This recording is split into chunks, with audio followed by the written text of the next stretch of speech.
जहाँ तक इन्वेस्टमेंट का सवाल है, वाकई ये तो एक बहुत ही अच्छी बात है कि ये जो लुक नॉर्थ पॉलिसी है, प्रधानमंत्री ने भी कुछ दिन पहले कहा था कि जहाँ तक एशियन कंट्रीज का सवाल है तो ये वाकई काफ़ी कुछ अपने देशों में कर रहे हैं और इनका जो इकोनॉमी है, यानी कि इकोनॉमिक डेवलपमेंट अगर देखा जाए उन देशों में तो काफ़ी भारी रहा है और उनसे बहुत कुछ फिजी को सीखने को मिल सकता है तथा एक दूसरे के साथ मिलकर काफ़ी कुछ किया भी जा सकता है।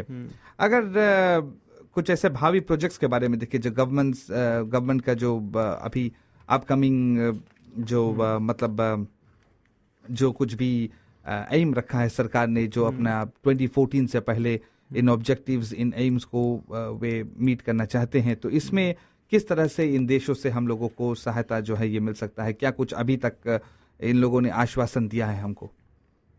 हाँ, जैसे हमने कहा कि इस देशों से असिस्टेंस काफ़ी ज़्यादा है और मेजर प्रोजेक्ट्स ये लोग मदद कर रहे हैं। चाइना, अगर चाइना का एग्जांपल लिया जाए तो चाइना काफ़ी major projects, infrastructure related projects government को सहयोग दे रही है।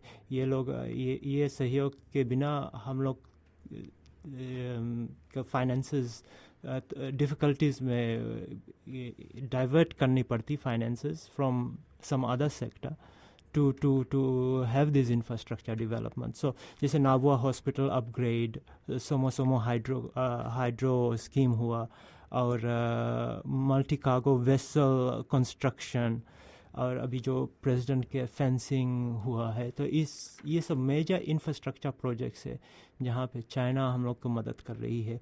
और फिर ट्रेनिंग में और कोर्सेस पे, जैसे हमारा मिलिट्री कोऑपरेशन जो था ये न्यूजीलैंड के साथ, ऑस्ट्रेलिया के साथ काफ़ी स्ट्रॉन्ग था, बट अभी हम लोग देख रहे हैं कि इंडोनेशिया, इंडिया और चाइना सहयोग दे रहा है, हम लोग मिलिट्री की ट्रेन कर रहा है। और शॉर्ट टर्म ट्रेनिंग पे स्पेशलाइज्ड ट्रेनिंग तो सभी डिपार्टमेंट्स ऑफ गवर्नमेंट को ये एशियन कंट्रीज ज़्यादा करके दे रहे हैं।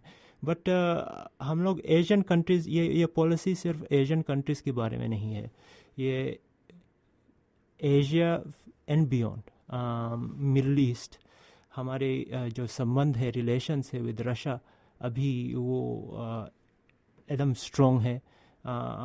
जो हमारा एम्बेसडर है टोक्यो में, वो अक्रेडिट किया है as an ambassador to Russia also. और अभी हमने इंडोनेशिया में एम्बेसी खोली है। हम लोग इस साल साउथ अफ्रीका में एक हाई कमीशन इस्टेब्लिश करेंगे और फिर ब्राज़ील में एक एम्बेसी इस्टेब्लिश करेंगे। तो ये पॉलिसी बेसिकली हमारा जो डिप्लोमेटिक रीच है, ये इसको एक्सटेंड करना है। 2010 में हम फिजी ने फॉर्मली जो डिप्लोमेटिक रिलेशंस अबाउट 24 कंट्रीज़ के साथ इस्टेब्लिश की, जो जिसके साथ पहले कभी रिलेशंस नहीं थी। और ये कंट्रीज़ सिग्निफिकेंट कंट्रीज़ है, जैसे कि मोरक्को, ये सब कंट्रीज़, ये जो रिलेशंस इस्टेब्लिश करते हैं हम लोग, कहीं ना कहीं फ़ायदा देता है और सपोर्ट देता है फिजी को।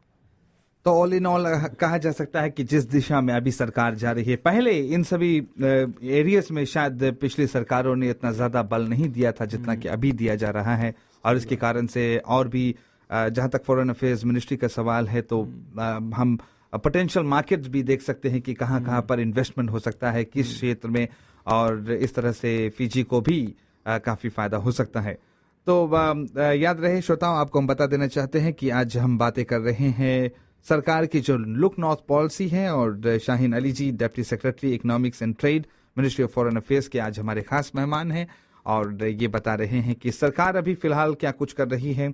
जैसे कि आपने समाचारों में भी कई बार सुना है और सुनते आए हैं, आप फॉलो कर रहे हैं कि ये फिजी का जो मतलब रिलेशन है अब एशियन कंट्रीज़ के साथ में बहुत ही तगड़ा होता जा रहा है। इनका जो द्विपक्षीय हमारा जो मतलब इनके साथ में बायलैटरल जो रिलेशनशिप है, और ये भी काफ़ी अच्छा है। और ऐसे वक्त में फिजी को सहायता प्रदान की गई है इन देशों से, जब फिजी को हमारे जो पड़ोसी देश है ऑस्ट्रेलिया, न्यूजीलैंड जैसे देशों ने उतना सहायता नहीं दिया है और काफ़ी सैंक्शंस जो है काफ़ी हमारे ऊपर लागू किया था। तो अगर देखा जाए तो ऐसे समय में हमें काफ़ी सहायता मिली है। और शाहीन अली जी, अभी कुछ दिन पहले ये बात सामने आई थी कि फिजी को अपने मतलब डेमोक्रेटिक रास्ते पर आने के लिए, यानी कि प्रजातांत्रिक रूप से फिर से 2014 में जो कुछ सरकार ने लक्ष्य रखा है उसमें भी काफ़ी सहायता जो है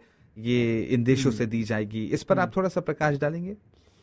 हाँ, ये जो हमारा स्ट्रेटेजिक फ्रेमवर्क फॉर चेंज है, इसमें ये एनविजिज किया जाता है कि बाय 2014 डेमोक्रेटिक इलेक्शंस हो गए तो ये रोड मैप गवर्नमेंट ने डिसाइड कर दी है। ये जो हमारे जो एशियन पार्टनर्स है इन पे पूरी तरह हमको सपोर्ट कर रही है, सहयोग दे रही है। और जैसे कि कहा, जो हमारे पड़ोस में जो कंट्रीज़ है ये लोग रिकॉग्नाइज़ नहीं कर रहे हैं कि हम लोग क्या करना चाहते हैं, ये गवर्नमेंट क्या करना चाहती है, कि डेमोक्रेसी लाना चाहती है 2014 में। ये इतना समय लगा रही है क्योंकि ये डेमोक्रेसी सस्टेनेबल होना चाहती है, मजबूत डेमोक्रेसी और genuine democracy.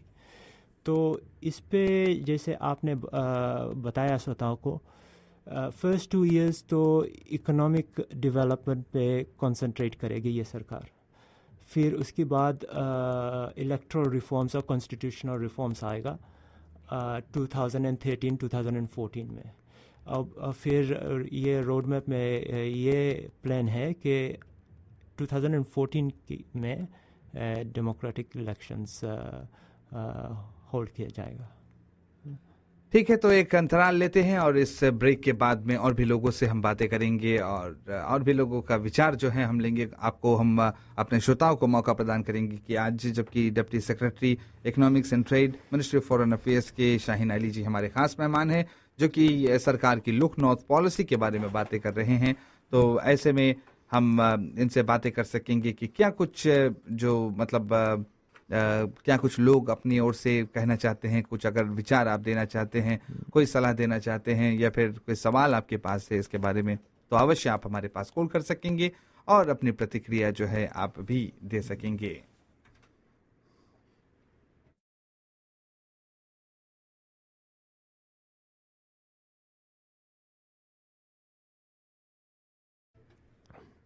Shop and save supermarkets की ओर से दृष्टिकोण कार्यक्रम आपके लिए हम लेकर आ रहे हैं और दृष्टिकोण कार्यक्रम में आज हम बातें कर रहे हैं मिनिस्ट्री ऑफ फॉरेन अफेयर्स के deputy secretary economics and trade Shaheen Ali ji, जो कि हमारे खास मेहमान हैं। और आज सरकार की लुक नॉर्थ पॉलिसी के बारे में हम बातें कर रहे हैं। याद रहे, ये जो लुक नॉर्थ पॉलिसी है ये उत्तरी विभाग को लेकर नहीं। कभी कभी लोग सोचते हैं ना कि फीजी में भी हमारा एक लोकल लुक नॉर्थ पॉलिसी है, मतलब कि जो हम चाहते हैं कि नॉर्दर्न डिवीजन में जो विकास कार्य हो। लेकिन ये जो लुक नॉर्थ पॉलिसी है which is very similar to जो एशियन कंट्रीज में जो अपनाया जाता है कि किस तरह से देश को और भी हम शक्तिशाली बना सकते हैं अपने अन्य जो देशों के साझेदार हैं उनके साथ में मिलकर। और आज इसी संबंध में हम बातें कर रहे हैं शाहीन अली जी से। तो अपना जो टेलीफोन लाइन है ये भी अब हम खोल रहे हैं, आप हमारे पास कॉल कर सकते हैं।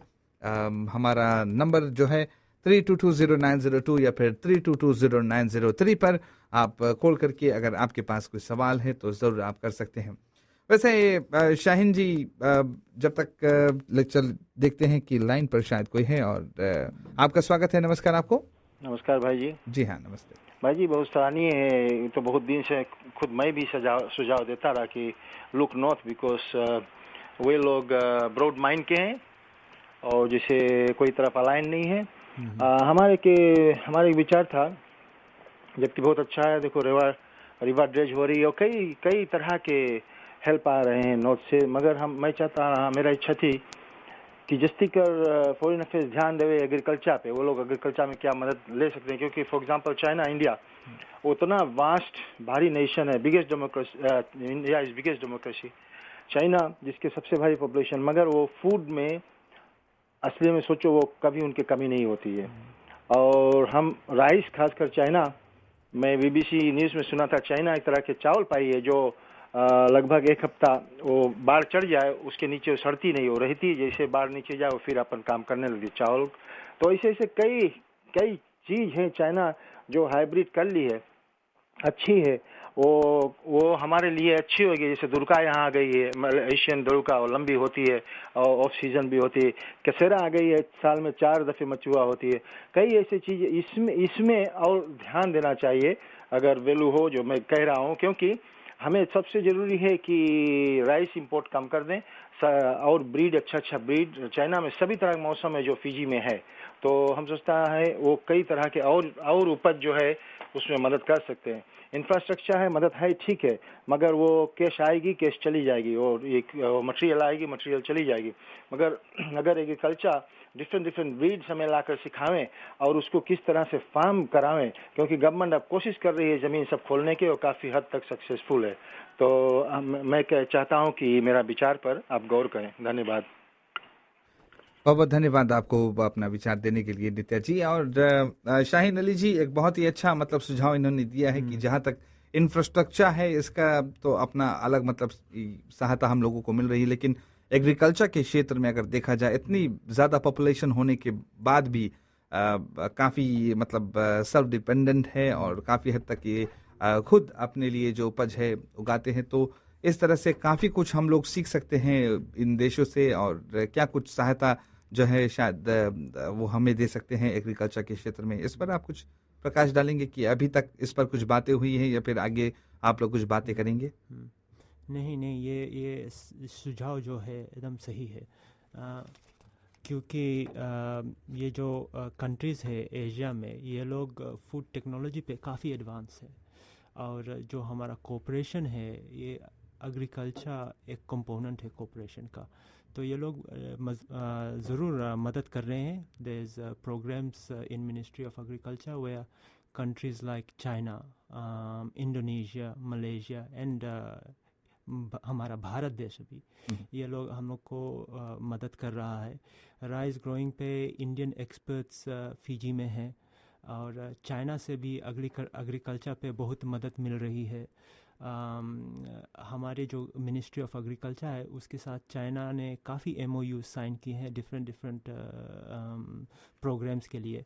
हाँ, आपने एकदम सही एस्टिमेट किया। जो ये एशियन कंट्रीज़ है, ये लोग नेट फूड एक्सपोर्टर्स है, इनके पास टेक्नोलॉजी है जो फूड, जो अपने लिए फूड डिमांड मैच करने का और फिर एक्सपोर्ट करने का चीप प्राइसेस में। तो ये टेक्नोलॉजी अगर हम फिजी में लाएं तो हमारा फूड प्रोडक्शन भी इंक्रीज़ हो सकता है। हमारा पास जो वैराइटीज़, जो स्ट्रेन्स ऑफ सीड्स, जो डिजीज़ रेजिस्टेंस है, ये आ सकती है। तो जैसे फूड टेक्नोलॉजी पे काफ़ी कोऑपरेशन हो सकता है इन कंट्रीज़ के साथ। थोड़ा हो रहा है बट बहुत कुछ हो सकता है, तो इन पे गवर्नमेंट ज़रूर अमल करेगी।